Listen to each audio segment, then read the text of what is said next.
একটি ছোট গ্রামে, যেখানে অন্ধকারের গভীরতা পুরোপুরি শাসন করত, সেখানে একটা রহস্যময় দ্বীপ ছিল।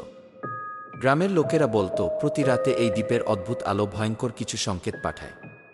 একদিন গ্রামের এক কৌতূহলী যুবক, দীপু, ঠিক করে যে সে এই রহস্যের উন্মোচন করবে। রাতের অন্ধকারে দীপু দ্বীপের কাছে গিয়ে দেখে দ্বীপের আলোর মধ্যে কিছু অস্বাভাবিক চমক ছিল। সে কিছু সময় তাকিয়ে থাকলে হঠাৎ করে দ্বীপের আলো অন্ধকারে মিলিয়ে যায়। দীপুর মন খারাপ হয়ে ওঠে। কি করবে সে? সে ভাবতে থাকে।